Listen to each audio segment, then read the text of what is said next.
Jonathan Reed was not your typical CEO. Sure, he wore the expensive suits, attended board meetings, and made decisions that affected thousands of employees, but deep down, he wasn't satisfied. Something had been nagging at him for months, a feeling that he was losing touch with the heart of his business. Jonathan's restaurant chain was one of the largest in the country, yet he rarely interacted with the people who kept it running. The cooks, waitresses, cashiers, and dishwashers. He knew their names only from reports or complaints filed by managers. That disconnect bothered him more than he cared to admit. One evening, while sitting alone in his home office, Jonathan came up with an idea. What if he could step out of his corner suite and into the shoes of his workers? What if he could see what life was really like on the front lines of his empire? It was risky, yes, but also exciting. For years, he'd relied on data and presentations to guide his decisions. Now, he wanted something raw, unfiltered, real. So he decided to go undercover. The next morning, Jonathan called his most trusted assistant and asked for help. Together, they crafted a plan. Jonathan would disguise himself as an elderly man, someone unassuming and easy to overlook. His assistant helped him transform his appearance. Gray hair dye covered his dark locks, and thick-rimmed glasses hid his sharp eyes. He wore baggy clothes and scuffed shoes, carrying a small backpack instead of his usual leather briefcase. When he looked in the mirror, even he barely recognized himself. For his undercover mission, Jonathan chose one of his struggling locations, a small-town diner that had seen better days. Corporate reports labeled it underperforming, but Jonathan suspected there was more to the story. The diner was tucked away in a quiet part of the country, far from the bustling cities where his fancier restaurants thrived. He drove there early in the morning, parking his car a few blocks away so no one would connect him to the flashy vehicle. When Jonathan walked into the diner, the smell of fried food and fresh coffee hit him immediately. The place wasn't crowded, but it buzzed with activity. Booths lined the walls, their vinyl seats cracked and faded. A jukebox in the corner played oldies music, its tinny sound adding to the charm. The decor might have been outdated, but there was warmth here, a sense of community that corporate offices lacked. Jonathan chose a booth near the kitchen, close enough to observe without drawing too much attention. As he settled in, he noticed how hard everyone worked. Waitresses darted between tables, balancing trays laden with plates. Cooks shouted orders over the sizzle of grills. Even the dishwasher seemed focused, stacking plates with practiced efficiency. Despite the diner's rundown look, the staff moved with purpose, their energy infectious. As Jonathan flipped through the menu, he couldn't help but feel a mix of curiosity and guilt. These were the people who represented his brand every day, yet he'd never taken the time to understand their struggles. He wondered what stories they carried, what challenges they faced behind their polite smiles. Little did he know, he was about to find out in ways he hadn't anticipated. The diner wasn't bustling, but it had a steady flow of customers, locals who clearly frequented the place. Jonathan observed them closely as he sat in his booth near the kitchen. Some were truck drivers grabbing a quick bite before hitting the road again. Others were elderly couples sharing coffee and pie, their conversations slow and unhurried. There was something comforting about the scene, even though the diner itself showed signs of wear and tear. The paint on the walls was chipped, the floor tiles were scuffed, and the lighting flickered faintly in one corner. Yet despite its flaws, the diner radiated a kind of charm that money couldn't buy. A young woman approached his table with a notepad in hand and a polite smile on her face. She introduced herself as Sarah, his waitress for the day. Her name tag was slightly crooked, and her apron looked like it had seen better days, but her demeanor was warm and welcoming. "What can I get started for you today?" she asked, her voice cheerful despite the dark circles under her eyes. Jonathan noticed how she carried herself, efficient yet tired, as if she'd been running on empty for far too long. He ordered a classic cheeseburger and a cup of black coffee, keeping things simple. As Sarah jotted down his request, Jonathan studied her more carefully. She couldn't have been older than her mid-20s, but there was a weight to her expression that made her seem much older. Her hands moved quickly, tucking the notepad into her apron pocket before heading back toward the kitchen. Even in those few moments, Jonathan could tell she was trying hard to keep up appearances, masking whatever stress she might be carrying beneath the surface. From his seat, Jonathan had a clear view of the kitchen swinging doors. Through the narrow gap, he could see glimpses of activity inside. Cooks flipped burgers on the griddle, while another person washed dishes at lightning speed. Despite the chaos, everything seemed to run smoothly, or at least as smoothly as possible given the limited resources. The equipment looked outdated, and the space felt cramped, but no one complained. Instead, they worked together like a well-oiled machine, each person knowing exactly what needed to be done. As Sarah disappeared behind the kitchen doors to place his order, Jonathan overheard fragments of conversation between her and another employee. "I'll cover your shift tomorrow," someone said quietly. "You've got enough on your plate already." Sarah responded with a soft thank you, her tone tinged with exhaustion.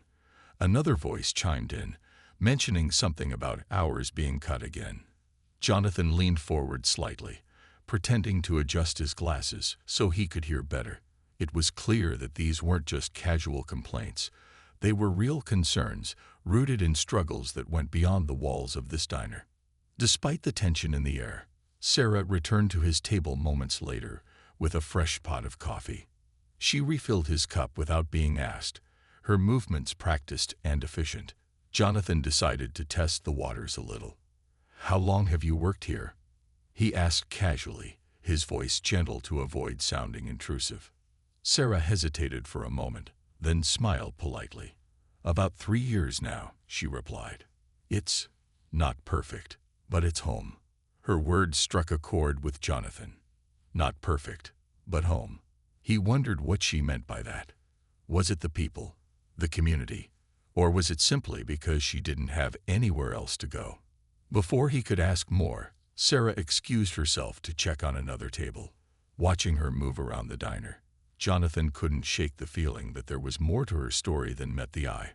She carried herself with quiet determination, balancing plates and smiles with equal care. But there was an underlying sadness in her eyes, a shadow that lingered even when she laughed at a customer's joke. Whatever burden she bore, it was heavy, and Jonathan couldn't help but feel responsible, even though he didn't yet know why. As Jonathan sipped his coffee, the diner buzzed with its usual rhythm.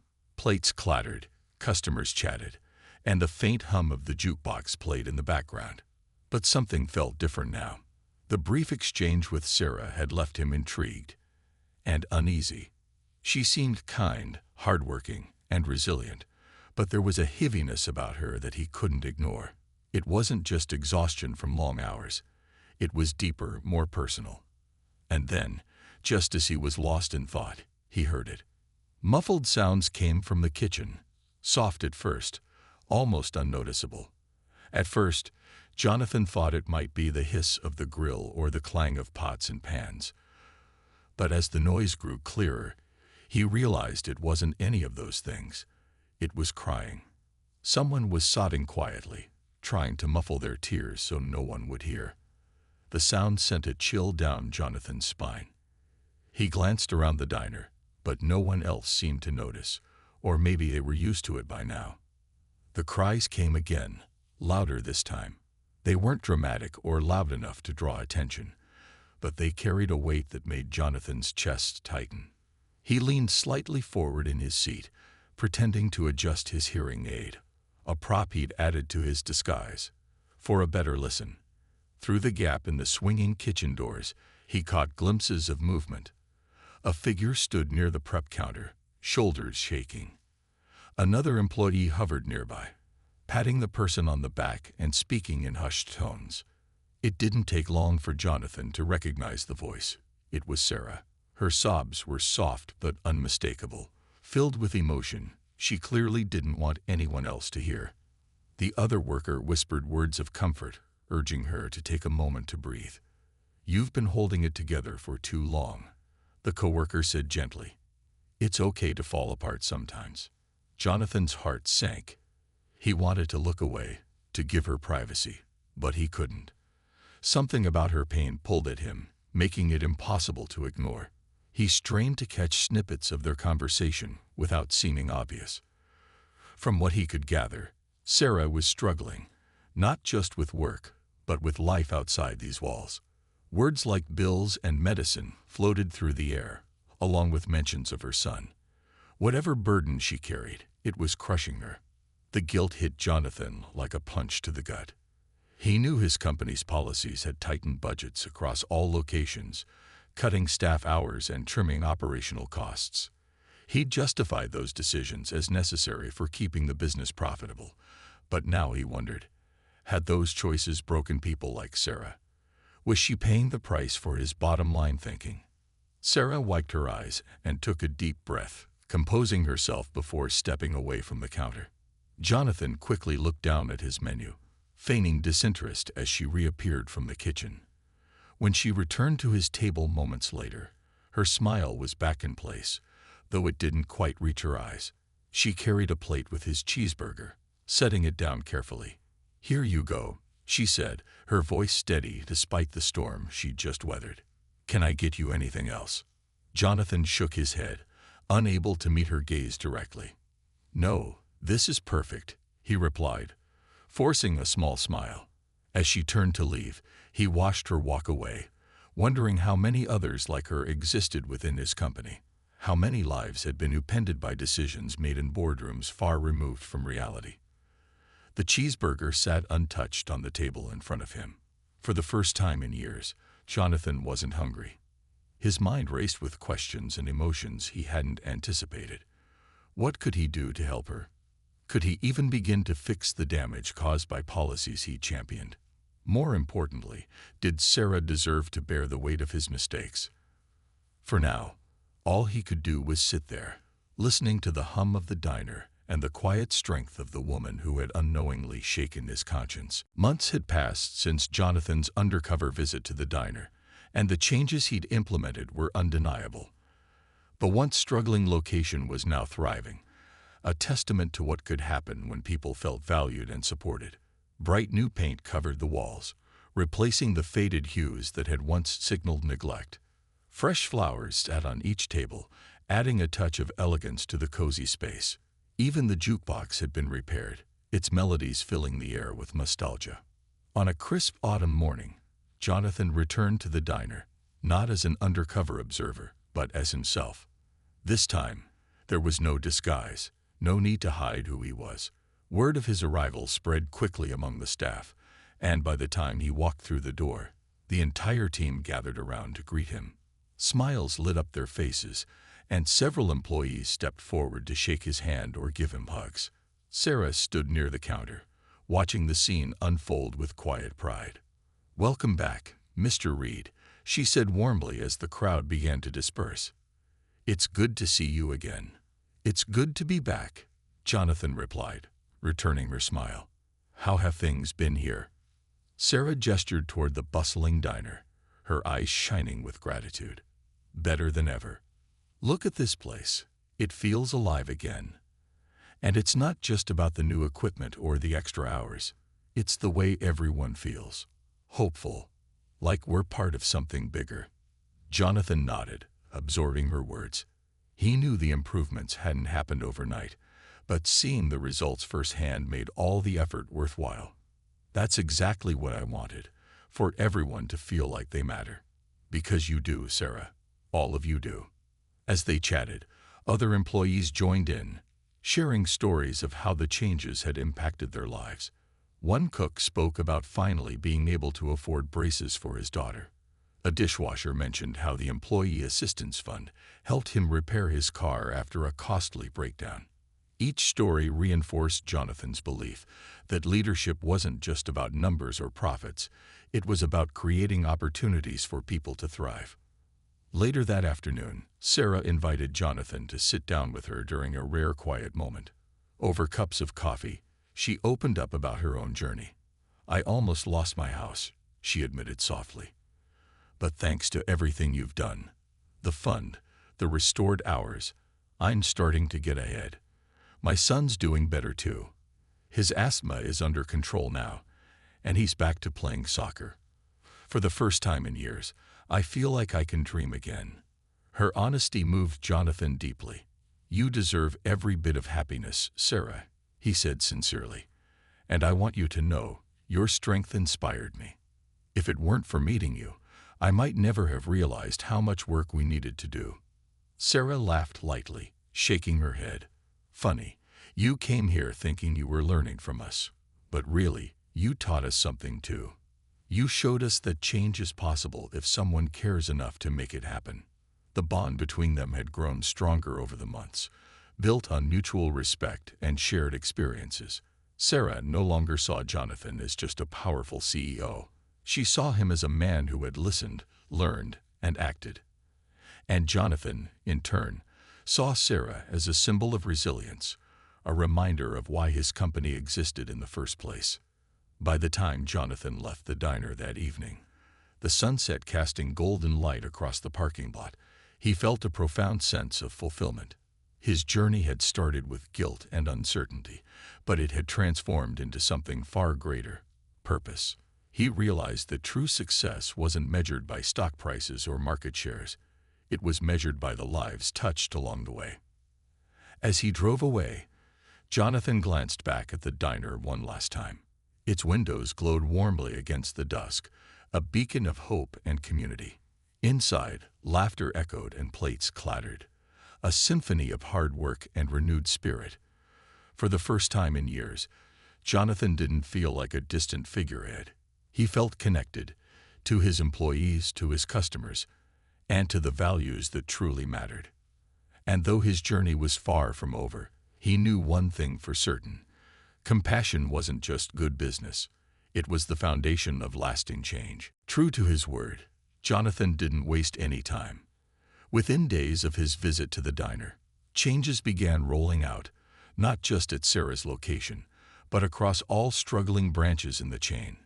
He started by reversing the unpopular decision to cut employee hours. Staff members who had been stretched thin suddenly found themselves with more manageable schedules and stable incomes. The relief was immediate. Employees could finally plan their lives without constantly worrying about making ends meet.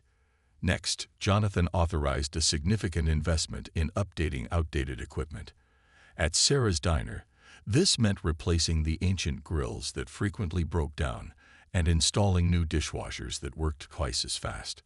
The kitchen staff cheered when the shiny appliances arrived, their excitement palpable. For the first time in years, they felt supported, like someone actually cared about their daily struggles. Morale soared, and productivity followed suit. But perhaps the most impactful change was the creation of an employee assistance fund. This initiative allowed workers facing financial hardships, like medical bills, rent crises, or emergency repairs, to apply for grants directly from the company. There were no complicated forms or hoops to jump through. Jonathan made sure the process was simple and accessible. Inspired by Sarah's story, he wanted to ensure no one else had to choose between paying for medicine and keeping the lights on. Word of these changes spread quickly among employees. At first, many were skeptical, assuming it was another fleeting gesture designed to boost morale temporarily. But as weeks turned into months, the improvements proved lasting. Paychecks became more reliable, work environments improved, and stress levels dropped noticeably. Even customers noticed the difference. The once tired staff now greeted them with genuine smiles, and service felt faster and friendlier. For Sarah, the changes came at a critical time. With her hours restored, she no longer needed to pick up extra shifts at a second job. The financial breathing room allowed her to focus on her son's health, ensuring he received the care he desperately needed. When she applied for assistance through the new fund, she was approved within days, receiving enough support to cover several months of her son stopping eviction notices and affording crucial medication lifted a massive weight off her shoulders. She finally felt like she could breathe again. Despite the positive impact, Sarah remained cautious. She kept her promise to hold Jonathan accountable, sending him regular updates via email about how things were going at the diner. To her surprise, he always responded promptly, asking thoughtful questions and seeking feedback. It wasn't just lip service. He genuinely seemed interested in understanding the challenges employees still faced. Over time, Sarah began to trust him, realizing his intentions weren't hollow promises, but genuine efforts to make amends. The transformation wasn't limited to Sarah's diner. Across the country, similar stories emerged. Employees shared their gratitude on social media, posting photos of upgraded kitchens and heartfelt thank you notes addressed to the CEO who listened. News outlets picked up the story, praising Jonathan for taking bold steps to prioritize people over profits. Critics argued that such initiatives should have happened sooner, but even they couldn't deny the tangible benefits being felt by thousands of workers. Jonathan himself underwent a profound shift. No longer content to lead from behind closed doors, he made it a point to visit multiple locations regularly, often unannounced. Each trip reinforced his belief that empathy and accountability were essential components of leadership.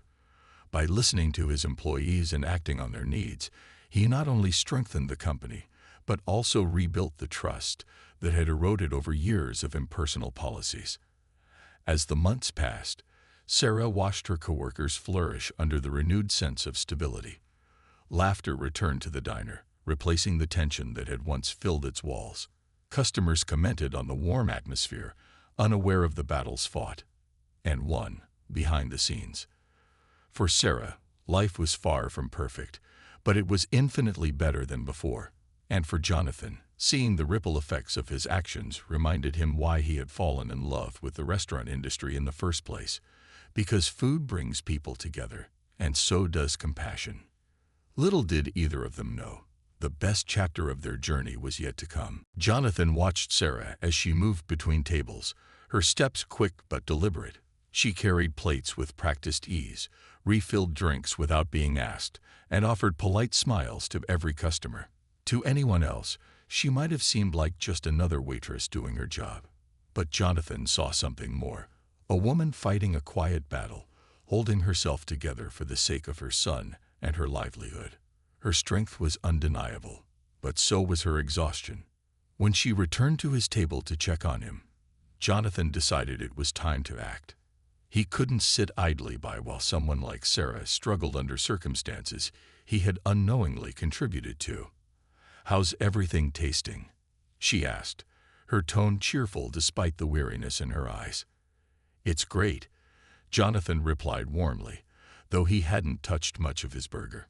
"But I have to say, the service here is what really stands out." He paused, giving her a kind smile.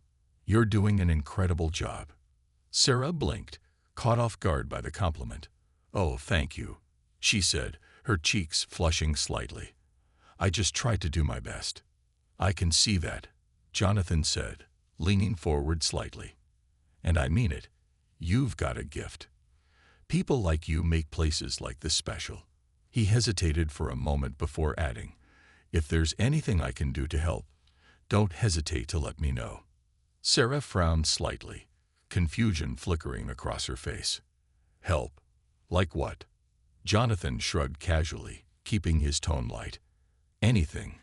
Maybe your car needs fixing or you need groceries. Whatever it is, consider it done." To his surprise, Sarah shook her head firmly. "That's very kind of you, sir, but I don't take charity. I'll figure things out." Her response didn't surprise Jonathan, but it did impress him. Even in the face of hardship, she refused to accept handouts.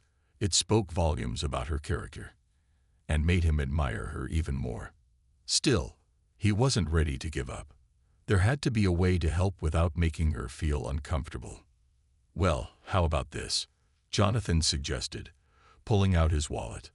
"Let me pay for everyone's meals today. Consider it a random act of kindness. You've worked so hard, and these folks deserve a break too." Sarah's eyes widened in disbelief. "Sir, I can't let you do that. That's way too generous." "Nonsense," Jonathan insisted, waving off her protests. "It's already decided. Just tell the cook to keep the orders coming, and I'll settle the bill when I leave." Before she could argue further, Jonathan turned his attention to the other customers, raising his voice slightly to get their attention. "Excuse me, everyone," he called out, drawing curious glances from around the diner. "Lunch is on me today. Enjoy yourselves." The room erupted into murmurs of gratitude and surprise. Some patrons clapped, others cheered, and a few even stood up to shake Jonathan's hand. Sarah stood frozen beside his booth, looking overwhelmed but grateful.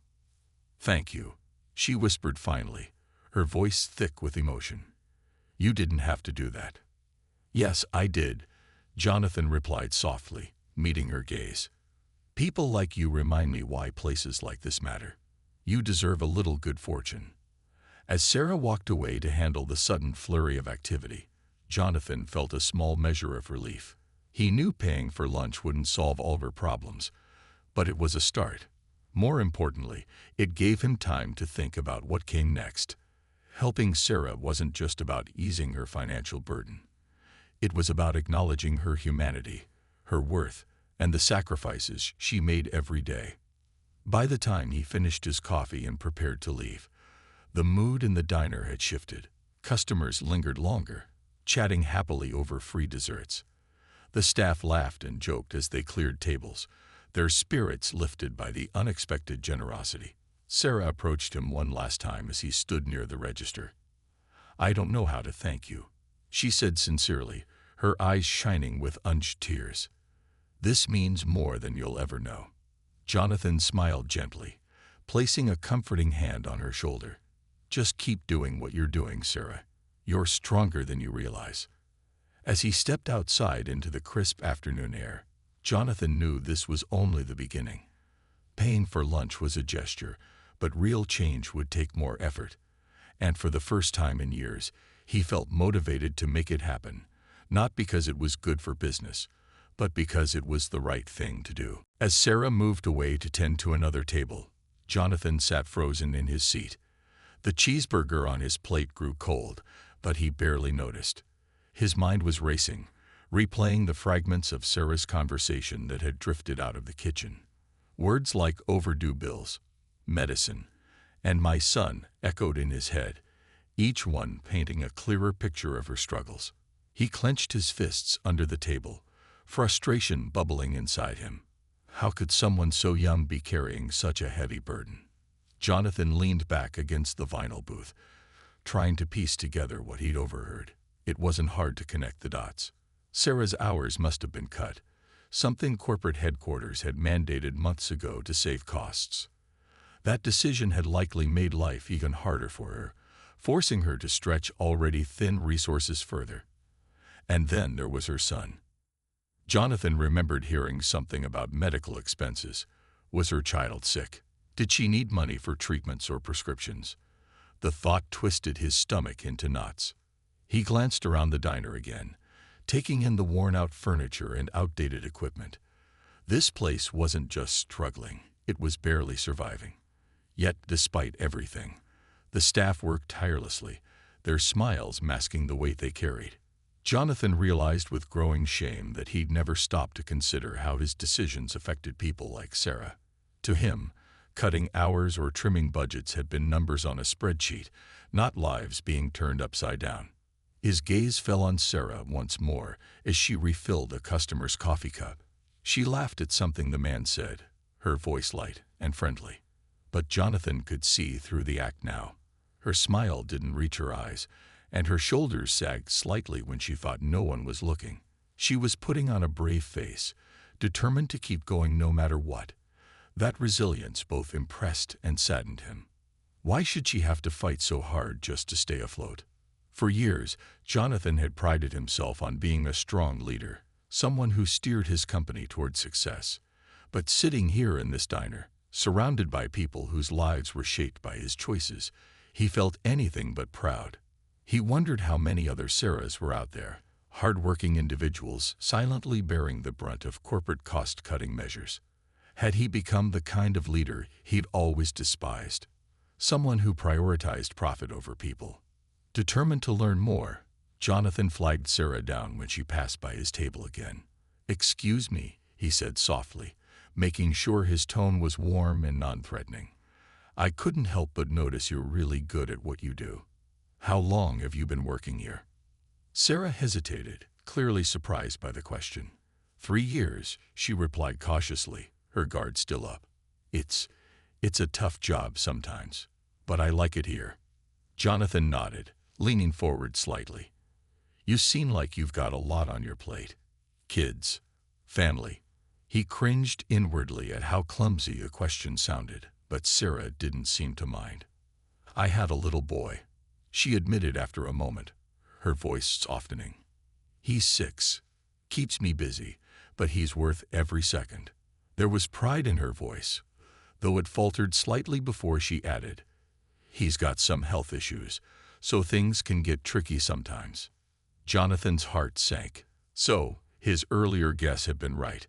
A sick child, mounting medical bills, reduced hours at work. It all added up to a nightmare scenario. He wanted to ask more, to understand exactly what she was dealing with. But he held back, sensing that pushing too hard might make her uncomfortable. Instead, he offered a gentle smile.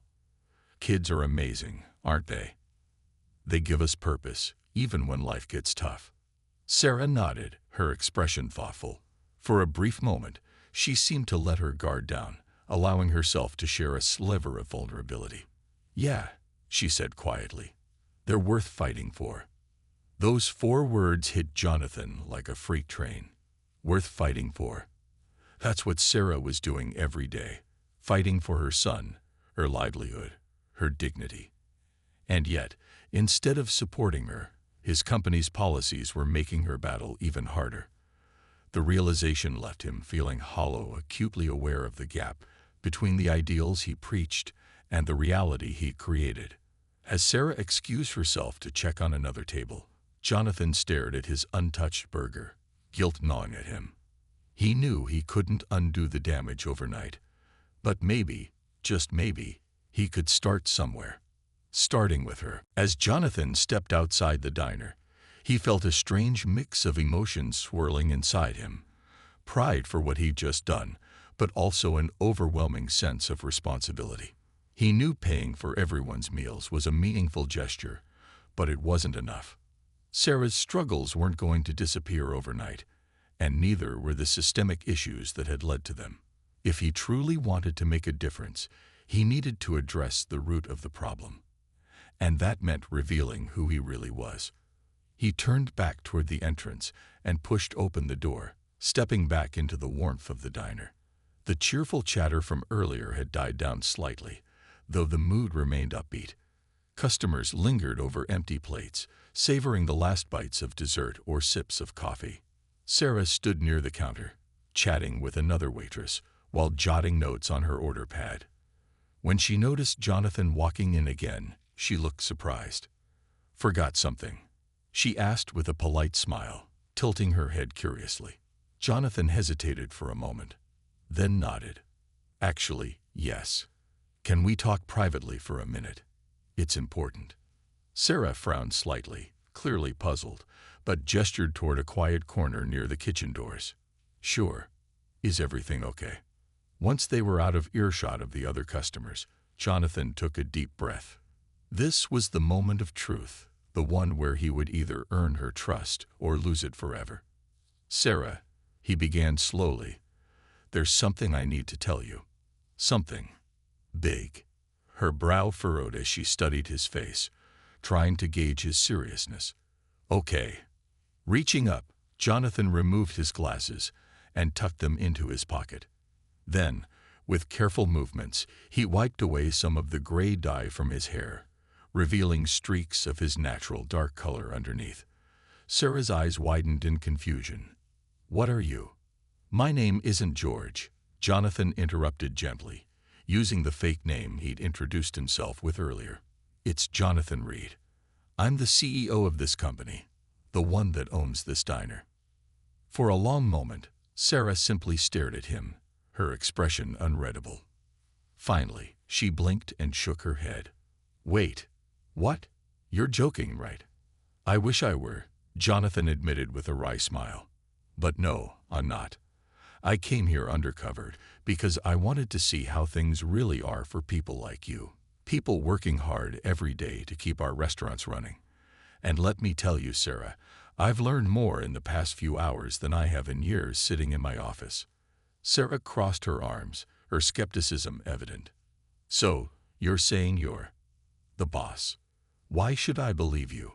Jonathan pulled out his phone and scrolled to a news article about himself, a recent interview where he discussed leadership strategies. He handed it to her, watching her eyes widen as she compared the photo in the article to the man standing before her. Slowly, realization dawned on her face.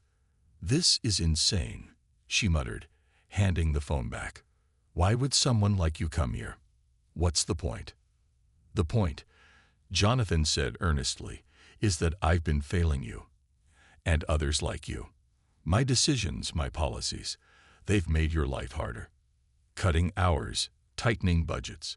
I thought I was doing what was best for the company, but I never stopped to think about how it affected real people." He paused, meeting her gaze directly. "Until today." Sarah didn't respond immediately. She looked away, her jaw tightening, as if she were weighing whether to trust him or dismiss him outright. Finally, she spoke, her voice steady but tinged with frustration. "You don't understand what it's like to work 2 jobs just to pay rent. To worry about whether your kid will get the medicine he needs. To feel like no matter how hard you try, it's never enough." "You're right," Jonathan admitted quietly. "I don't understand, not fully, but I want to. That's why I'm here. And I promise you, Sarah, things are going to change." She raised an eyebrow skeptically. "Change? How?" "Starting with this diner," Jonathan replied firmly. "I'm going to restore the hours that were cut. I'll invest in new equipment so you don't have to fight with broken machines all day. And I'll create a fund to help employees facing financial hardships, like medical bills or emergencies. No strings attached." Sarah stared at him, searching his face for any sign of insincerity. After a long silence, she sighed softly. "That sounds nice, really nice, but promises are easy to make. What happens when you go back to your fancy office and forget all about us?" Jonathan nodded, understanding her doubt. "Fair question. Let me prove it to you. Stay in touch with me. Email, call, whatever works. Hold me accountable. If I don't follow through, call me out publicly. Deal?" For the first time since their conversation began, a flicker of hope crossed Sarah's face. She extended her hand cautiously. "Deal."